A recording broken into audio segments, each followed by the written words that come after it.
So then, on the management front, scale-out NAS can help avoid some of your potential NAS sprawl, where you might start out with, let's say, a couple of NAS arrays, fall in love with them, and before you know it, you've got hundreds of them. And once you've got this many, it's just as easy to quickly fall out of love with them. Now, scale-out NAS helps here by being massively horizontally scalable with a global namespace. Let's look at a diagram to explain what we mean by this. We'll start out with one NAS system. And there it is in the middle of the slide. Now let's add a couple more. And then a couple more. And why not? Let's add a couple. And then why not? Let's add a couple more.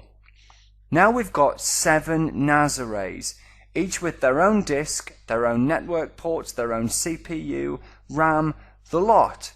But because these are part of a scale-out NAS system, they all form a single cluster.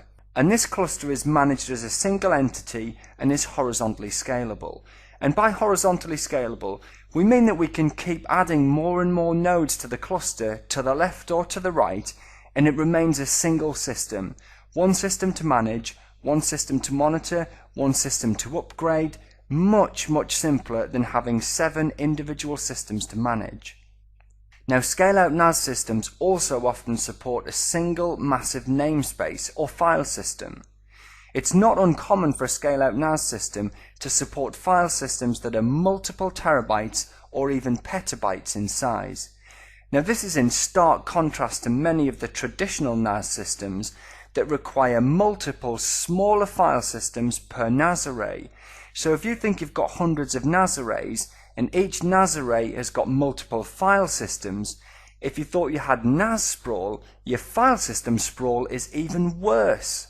Now, as well as simplified management, this horizontal scalability can lead to improved performance. It does this by parallelizing workloads over multiple components. This time it parallelizes work over multiple nodes. In effect, the cluster is a single large resource, a single pool of CPU, RAM, disk, everything. So that's scale-out NAS. Now let's take a look at object storage.